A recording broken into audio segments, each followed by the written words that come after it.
semuanya, perkenalkan saya Giska Azhar Fadila dari Program Studi Ilmu Komunikasi Universitas Indonesia Membangun. Nah, kali ini aku mau membahas sesuatu yang sebenarnya sering banget kita lakukan, tapi mungkin kita kurang menyadarinya, yaitu komunikasi intrapersonal. Sebelumnya, kalian pernah gak sih kayak ngomong di dalam hati sama diri sendiri kayak, duh kenapa ya tadi aku ngelakuin ini, atau kayak ayo semangat pasti bisa, pernah nggak? Nah, ternyata hal-hal sederhana seperti itu termasuk ke komunikasi intrapersonal. Yuk kita bahas lebih dalam apa sih komunikasi intrapersonal itu dan kenapa penting banget untuk kehidupan kita sehari-hari. Komunikasi intrapersonal adalah proses berkomunikasi dengan diri sendiri. Dalam proses ini, kita sebagai pengirim sekaligus penerima pesan. Artinya, semua pikiran, perasaan, bahkan percakapan batin yang terjadi pada diri kita itu termasuk kepada komunikasi intrapersonal. Oke, contoh sederhananya kayak misalkan kamu lagi bingung antara mikirin lanjut kuliah atau lanjut kerja.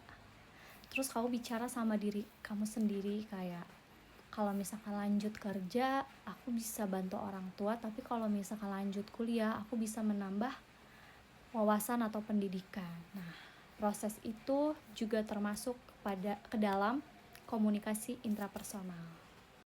Dan ada beberapa bentuk dari komunikasi intrapersonal. Yang pertama yaitu berpikir internal, ketika kita menganalisis sesuatu di dalam kepala. Lalu yang kedua yaitu dialog batin, yaitu berbicara dengan diri sendiri, bisa untuk menenangkan atau untuk memotivasi diri. Lalu yang ketiga, menulis jurnal pribadi, karena saat sedang menulis, kita sedang menuangkan isi pikiran kita ke dalam kata-kata. Keempat, ada refleksi diri, yaitu kita merenungkan pengalaman yang sudah terjadi untuk lebih memahami apa sih maknanya. Seperti itu. Kita bahas apa sih manfaat dari komunikasi intrapersonal. Jadi manfaatnya itu banyak banget. Yang pertama itu bisa membantu memahami diri kita sendiri. Jadi kita tahu nih apa kelemahan dari diri kita dan apa kelebihan dari diri kita. Lalu yang kedua, bisa meningkatkan kecerdasan emosional, karena kita bisa belajar, mengenali, dan mengontrol perasaan kita. Yang ketiga, bisa membantu mengambil keputusan dengan lebih bijaksana. Dan yang terakhir, bisa menjadi sumber motivasi diri. Misalnya, saat kamu merasa gagal, terus kamu bisa bilang sama diri kamu sendiri kayak, gak apa-apa, it's okay. Ini juga bagian dari proses, nanti kita coba lagi. Nah, kalimat sederhana itu bisa banget membangun rasa percaya diri dan semangat baru. Tapi hati-hati juga, karena komunikasi intrapersonal ini bisa bersifat positif ataupun negatif.